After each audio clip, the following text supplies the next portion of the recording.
Dawn breaks over Washington, D.C., September 7th, 2025. The city hums with tension, its streets alive with the restless energy of a Capitol on edge. Malcolm X Park, a historic gathering point, is swelling with protesters, hundreds of voices chanting, signs raised high, demanding truth. The air is thick with anticipation, the scent of coffee and defiance mingling as the sun climbs. The camera pans across the crowd, capturing a sea of faces, young activists, Epstein survivors, and furious citizens. At the center, a makeshift stage holds Democratic Representative Jamie Raskin, his voice cutting through the morning chill like a blade. He stands tall, his glasses glinting, as he brands Trump's dismissal of the Epstein scandal as a hoax, a grotesque betrayal.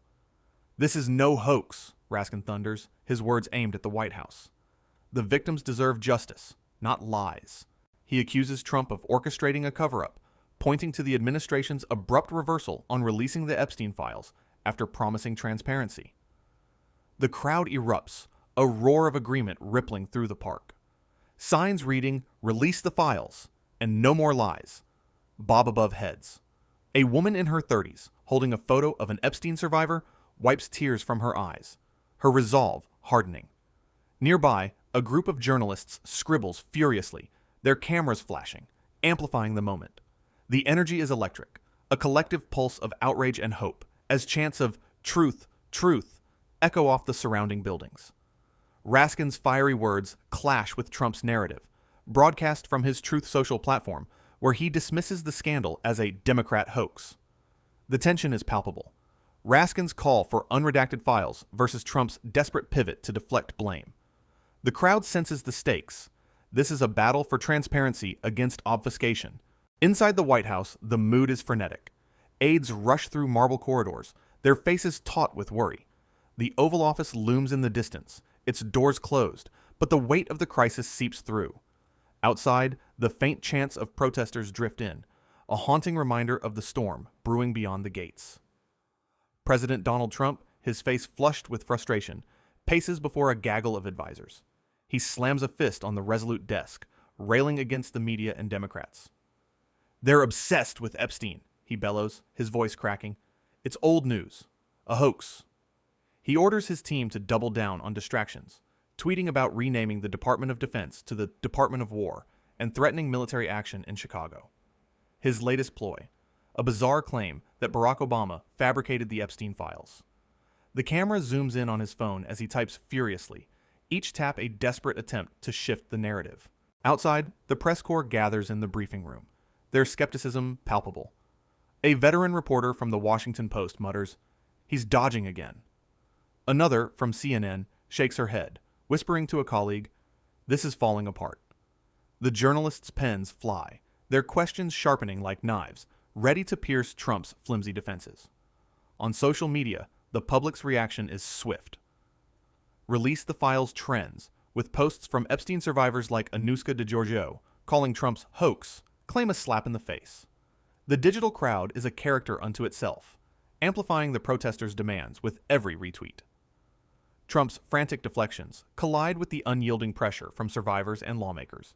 His allies, like House Speaker Mike Johnson, scramble to spin a new tale. Trump as an FBI informant who helped expose Epstein. But the contradiction is glaring. How can Trump call it a hoax if he was instrumental in busting Epstein? The lie unravels, fueling the crowd's fury and exposing Trump's weakening grip. Midday in D.C., the protest march surges from Malcolm X Park toward the Capitol. The crowd, now thousands strong, snakes through the streets, a river of defiance. Banners wave, some reading, "No Police State," and "Free the Epstein Files." The Capitol dome looms ahead, a symbol of accountability the protesters demand. Police in riot gear line the route, their presence a stark reminder of Trump's authoritarian threats. Representative Marjorie Taylor Greene, a usual Trump loyalist, breaks ranks, standing alongside Representative Thomas Massie and Democrat Ro Khanna at a Capitol Steps press conference. Greene's voice trembles with conviction as she declares, "I'll name names if I have to." She vows to push a discharge petition to force the release of all Epstein files, a rare rebellion against Trump. Meanwhile, news breaks that Trump has fled D.C. for his Scottish golf club, Turnberry. The camera cuts to Air Force One, lifting off. Trump's silhouette visible through a window, a man running from his own scandal. The marchers explode in chants of "Coward! Coward!" as news of Trump's departure spreads. A young activist, holding a megaphone, shouts, "He can't hide from us." The crowd's energy shifts from anger to determination, their footsteps pounding the pavement like a war drum. Bystanders along the route join in, some raising fists, others snapping photos that flood X with images of defiance. The crowd becomes a living entity, its pulse quickening with every step toward the Capitol. Green's defiance and the bipartisan push for transparency clash with Trump's flight from accountability. His absence only fuels the narrative of guilt, as survivors like Haley Robson, speaking at the press conference, declare, "There is no hoax. The abuse was real." The contrast is stark. The courage of survivors and rogue Republicans versus Trump's retreat to luxury, his administration's promises of transparency exposed as hollow. A split-screen moment. On one side, a Chicago community center, where Illinois Governor J.B. Pritzker addresses a press conference. On the other, a D.C. street where protesters chant against Trump's economic failures.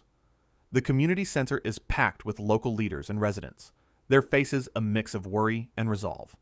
In D.C., signs decry Trump's tanking economy. Pritzker, his voice steady but fierce, counters Trump's threat to send the National Guard to Chicago. "This isn't about crime," he declares, citing higher crime rates in Republican-led states. "It's about control." He accuses Trump of plotting to interfere with the 2026 elections, pointing to requests for voter records and mid-decade redistricting. In D.C., a Jessica Tarlov, a Democratic strategist, takes the stage at a rally, slamming Trump's economic record. "Only 22,000 jobs in August," she cries, citing a dismal report. "He promised affordability, but his tariffs are strangling us." In Chicago, residents nod solemnly, some clutching job applications, their hope fading under Trump's policies. A mother in the audience whispers to her neighbor, "We need jobs, not soldiers." In D.C., the protesters' chants grow louder, blending with Tarlov's words. "No jobs, no justice." The crowd's energy is raw, a mix of frustration and defiance, as they wave signs linking Trump's economic failures to his Epstein cover-up. On X, posts surge with "Not your Trump economy fails," the digital crowd amplifying the message. Pritzker and Tarlov's unified front against Trump's authoritarian and economic failures clashes with his administration's desperate pivots. Trump's threats of a Department of War and military deployment in blue cities are a stark contrast to Pritzker's legal and constitutional pushback. The economic data, 22,000 jobs against an expected 75,000, undercuts Trump's campaign promises, exposing his rhetoric as a facade. Dusk falls over D.C.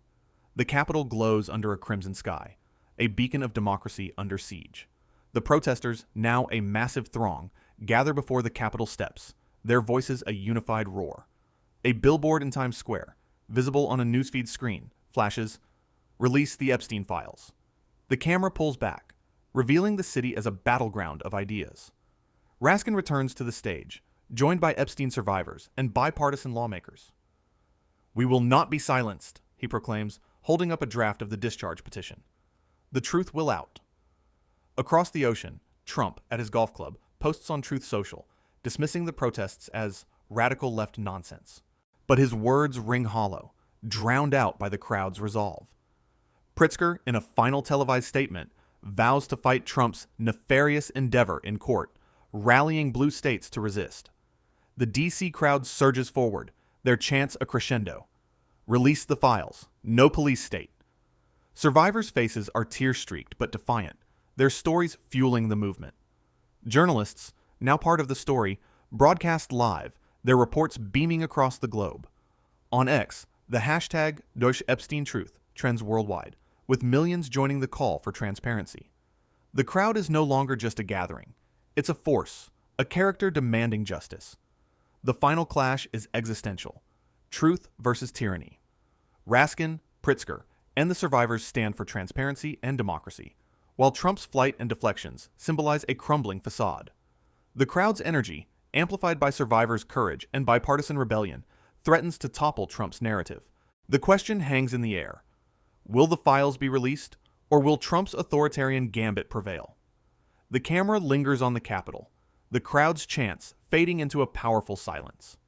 A single survivor's voice cuts through, soft but unyielding. We are not a hoax. The screen fades to black, with text overlay. Join the fight for truth. Subscribe, like, and drop a blue heart in the comments. The narrator's voice, urgent and impassioned, delivers the final lines. This is our moment. The Epstein Files, the economy, the fight for democracy. It's all connected. Stand with us. Demand the truth. The digital crowd responds, blue hearts flooding the comments, a virtual echo of the DC streets. The video ends with a surge of energy, the audience invited to join a movement that feels like history in the making.